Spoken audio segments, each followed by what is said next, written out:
It's never a good thing when the person that's supposedly closest to you in your life is found dead.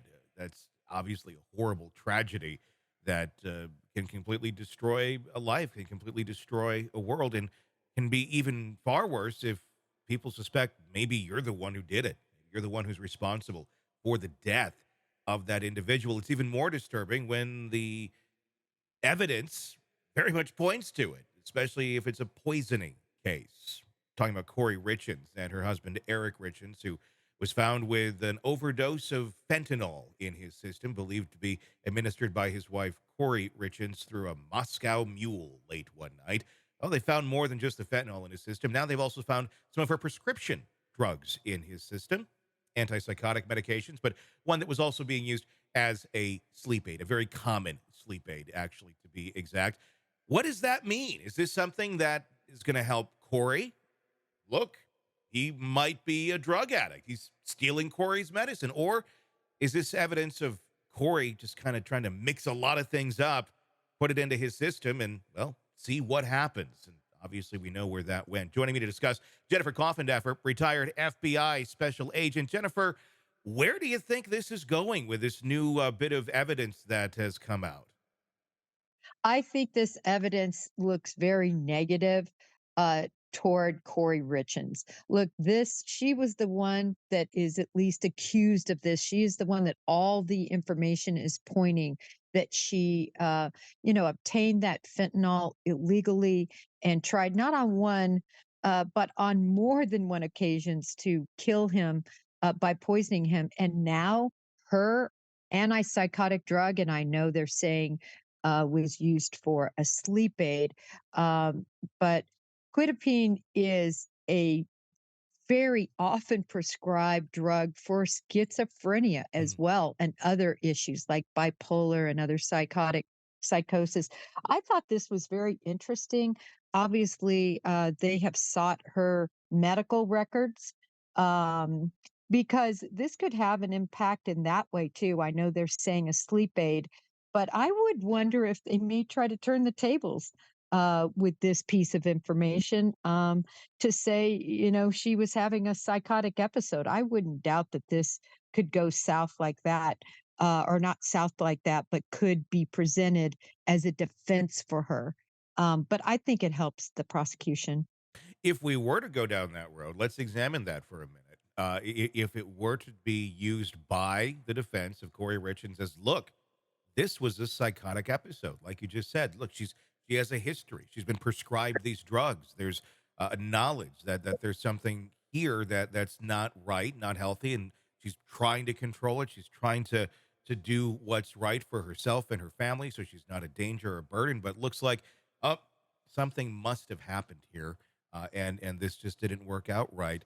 That would be pretty much admitting guilt, but then very much placing the wager on that you're going to get enough sympathy from a jury and understanding from a jury that you're not mentally right and you were able to commit these crimes. Juries don't tend to like to go down those roads. They like justice. They like really, either you're guilty or you're not. Not a ton of understanding on the mental health angle of what, if that is the argument that's made, could potentially be a valid argument in all reality. Well, I think, Tony, that they just don't have any other argument that Yeah. I've been able to see until this came forward. And once this information came forward, I thought, could they spin the wheel, if you will, on this situation? And I think they could to at least some degree because, Tony, there's no other good information out there for her. And she just keeps digging her own Yeah. grave with, the information from what she's done within the prison cells in terms of the contacts with her relatives and trying to, manipulate things from even behind bars. And just the whole premeditation, everything that's happened in that case has piled up. It's such a good case. I think they need to start looking at how they can really defend her with some logical explanation as to this poisoning. There's 2 points with the poisoning. We're talking about the prescription medication. One being, okay, if she needs to take these medications herself, not even talking about the fact that they found it in her husband's system, but if she needs to take these herself for whatever reason it is, for her own mental well-being, because of maybe a personality disorder, maybe some sort of mental illness. If you go down that road, and we argue that, or they argue that, and say psychotic episode, this is what happened. Psychotic episodes aren't necessarily going and making a cocktail for someone and giving it to them slowly. I mean, psychotic episodes are someone snapping and going after someone in a heated passion and stabbing them hundreds of times, or what have you. Just very typically violent things. It's not. This is calculated. Making a cocktail for someone and apparently attempting this several times. That's not a psychotic episode. That's a calculated move. Sure. I mean, could mental illness, could a personality disorder have someone's brain working to think that this is the best way out? Sure. But again, not a psychotic episode, just someone who's not really managing their illness very well. No, I agree with you. It would be the longest psychotic episode on record, right? Yeah. uh, but I'm just saying, could it lend itself to the idea that she was mentally ill and, bipolar slash schizophrenic and, you know, Mhm. two different forces at work within her all this time that led her down this road. I don't know. I'm just trying to think of how in the world they're going to be able to try to defend this woman.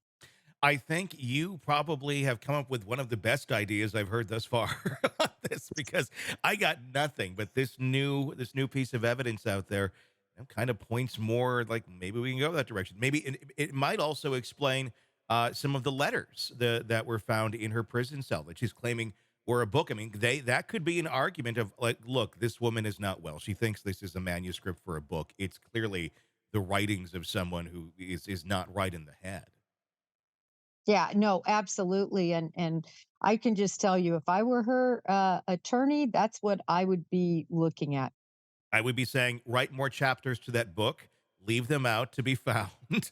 And I think, honestly, I mean, they could end up creating a stronger defense now by just, I guess, kind of trying to show some evidence that there's something not mentally right with this individual. Yeah, correct. And we'll see, it'll be interesting to see if they end up going in that direction. But as I said, Tony, it's the only direction I see for her.